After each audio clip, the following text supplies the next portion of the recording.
And I promise I do. You enter a room, expecting him there, and he is not. You smile at some small thing and anticipate recounting it to him, but you cannot. You chase a painful idea around in your head that if only I'd done or not done this or that thing, you would still be standing beside me now. But you cannot, and he is not. It seems you have the shape of my grief.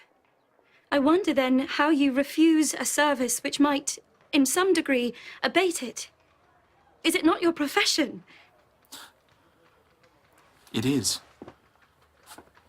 But forgive me, I am taken up by a disquietude of spirit and by my own sorrows. I fear you will discover that this inaction shall only compound your distress.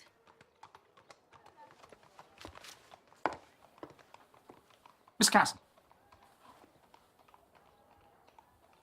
you say you're occupied by a question. A simple one. If Mr. Nicholson did not kill my father, I would know who did. It is far from orthodox, Pinnock. And I'm sure that your uncle, Mr. Suithouse, would protest at this being your first lesson in the business of attorney. However, a double crime has been committed. One against a free man who wished only to vote. The other the murder of a decent man. We will act for Miss Casson. First as investigator, then as prosecutor. We will find the guilty party by first finding witnesses to the events at Covent Garden. Mrs. Jacob of St. Martin's Lane, Mr. Abbott, Beadle of St. Paul's, William Foskett of Beach Street. Mr. Nicholson gave up this information. And you would trust Mr. Nicholson impartial? I spoke to Foskett and Abbott, and they both, to my ear, sound true. Yet they were invisible in Nicholson's defence. Well, both claim they were turned away from the magistrates by police constables. Ha! I see you are well suited to espying things well hidden, sir. Perhaps we will exchange roles. I would have you find Lady Sarah.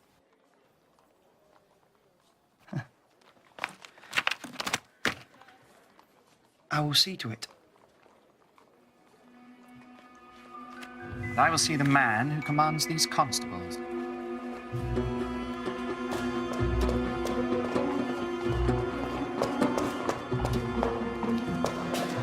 Sir Sansom Wright passes his regret, sir. He's detained with matters of... Mr. Garrow. I see you would be Nero, sir, as London burns with your injustices. And I see you are vexed, sir. Is your objection to my playing? Or some small matter of law? Here listed are my objections. You, sir, are directed to protect the free citizens of this society. And yet you made war against the gathering of its people. You, sir, are a mechanism of justice. And yet when a man was killed in your unjust war, you twisted your efforts so an innocent man would hang for it. You, sir, are charged with safeguarding a frail democracy. And yet because you fear that Mr. Fox will win the Westminster seat and from there challenge this illegitimate government, you had your men steal the right to do so from those who would vote for him. You do not deny this last. Or any of it? And do the heavens shake? No. But you've made your brave liberal speech bravo. Although I fear the world outside this window has not changed. Have you no deeds in you? Or just more clacking?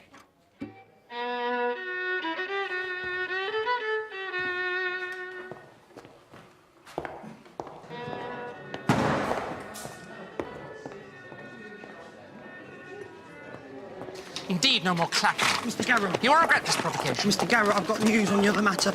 Concerning Sarah? Yes. So soon? How? Sir Arthur Hill cast a wide net for information, so I merely diverted the fish into my own hands. And is she in this country still? She is. You'll find her at this place,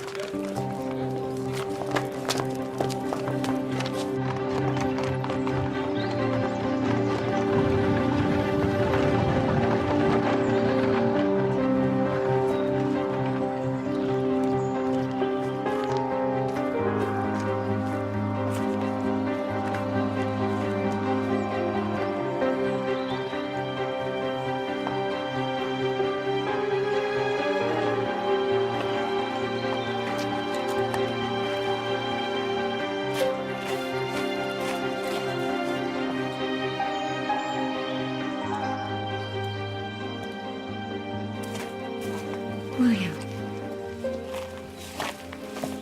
Sarah.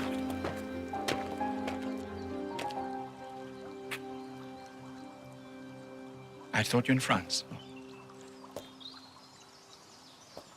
Sir Arthur is wild at you for this outrage. And also finds himself out of favor, which angers him still more. William, I fear that he will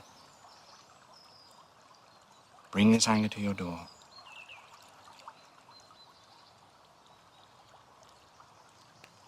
I've acted wrongly, Sarah. We have both acted on inescapable need.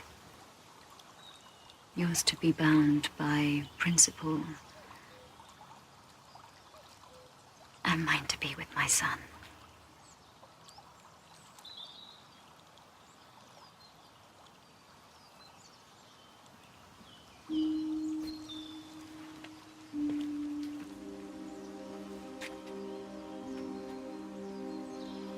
We have tried all ways to change our circumstance.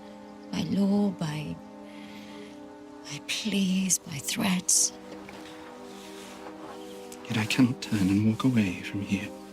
I would so have you stay.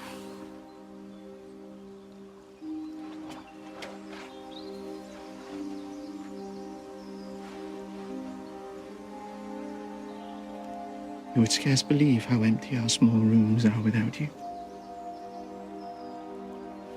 My small bed is too large and too desolate. I cannot look back at what I have left behind.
Mr. Jenner, William Jenner, reported, and there came a head constable with silver-tipped bludgeon, striking most violently. The military fellow, Garston. Captain Garson, the general cry was very strong that Mr. Casson was knocked down by a constable. This man, a long-faced fella with a scar here, was very busy and struck away very violently. As the Fox supporters waited to gain entry to the vote, the constables on the steps did push them back, raining blows on all who made to come forward. You would have given such evidence had you not been prevented by the magistrate. I would, and told the court I saw what man it was struck down the old fellow Casson. You saw who struck the blow. The fellow made a blow at me. He wore a two-curl wig, and there was about him something devilish, and just here, a vivid scar. And will you help us identify him?